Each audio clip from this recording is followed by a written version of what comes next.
There was once a time when the northern white rhinoceros roamed freely across the grassy plains of Central Africa, a living tank draped in thick, wrinkled armor, proud and dignified, unaware of its fate. From the savannas of Uganda to the dense forests of Chad and the Congo, these majestic creatures were symbols of endurance and ancient power. But now, that echo is almost silent. The northern white rhino is functionally extinct, only to remain, both females, incapable of natural reproduction, guarded round the clock by armed rangers in Kenya. This is not just the end of a species, it is the end of an era, and a sobering reflection of humanity's impact on nature. The story of the northern white rhino's decline is a tragic one that stretches over decades, laced with greed, war, neglect, and a desperate, heart-wrenching battle for survival. At the turn of the 20th century, there were thousands of northern white rhinos grazing and coexisting with the landscape. These creatures played a vital role in their ecosystems, maintaining the grassland balance through their grazing, helping other species survive, and contributing to the overall health of their environment. But as human settlements expanded, as guns became more advanced, and as the black market for rhino horn exploded, the fate of this peaceful animal took a steep turn. By the 1970s and 80s, widespread poaching had devastated their populations. Armed militias, desperate civilians, and organized crime syndicates all hunted the rhinos with brutal efficiency. Governments were either too poor, too corrupt, or too embroiled in conflict to intervene.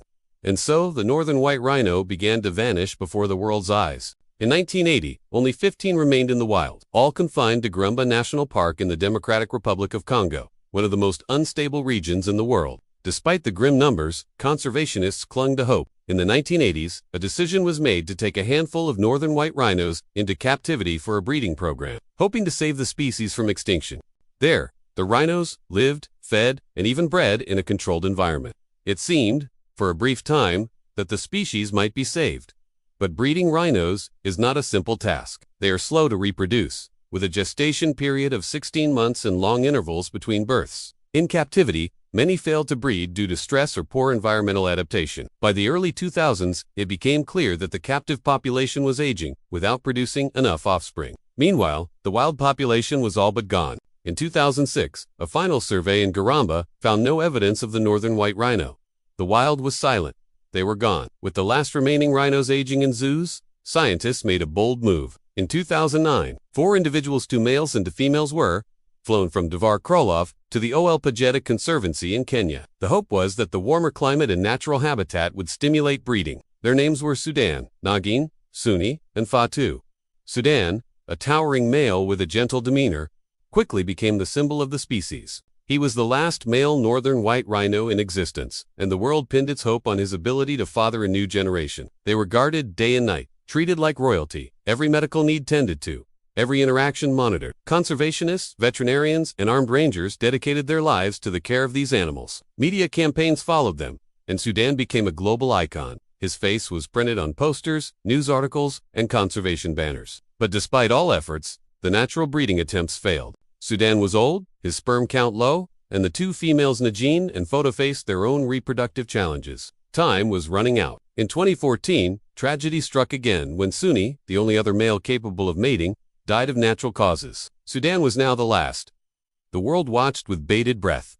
People donated. Scientists raced to find a solution. And for a few years, hope flickered once more as artificial insemination, IVF, and advanced reproductive technologies were explored. Egg extractions, sperm preservation, and embryo development in labs became the final frontier in saving the northern white rhino. Every scientific milestone was celebrated like the birth of a child. But then, on March 19, 2018, Sudan was euthanized after suffering from age-related complications and infections that no longer responded to treatment. He lay under a tree at Ol Pejeta, surrounded by the people who had loved and protected him. As his eyes closed for the last time, the weight of extinction settled on the world's shoulders. Sudan was 45 years old.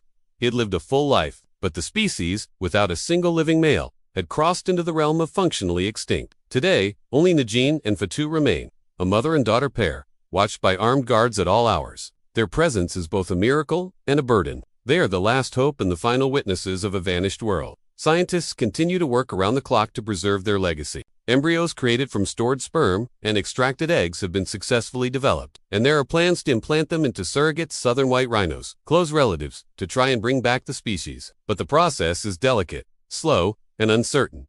This isn't just the story of an animal, it's a mirror held up to humanity. The northern white rhino didn't vanish because of disease or natural selection. It was hunted, displaced, and forgotten until it was almost too late. It vanished because humans failed to act in time, because greed outweighed responsibility, and because we believed that something so big and powerful could never disappear. But it did, and that loss now haunts every conservationist who walks the plains of Africa, every ranger who sleeps with a rifle beside the last two rhinos, and every child who may never see a northern white rhino outside of a picture. There are lessons carved into the bones of extinction.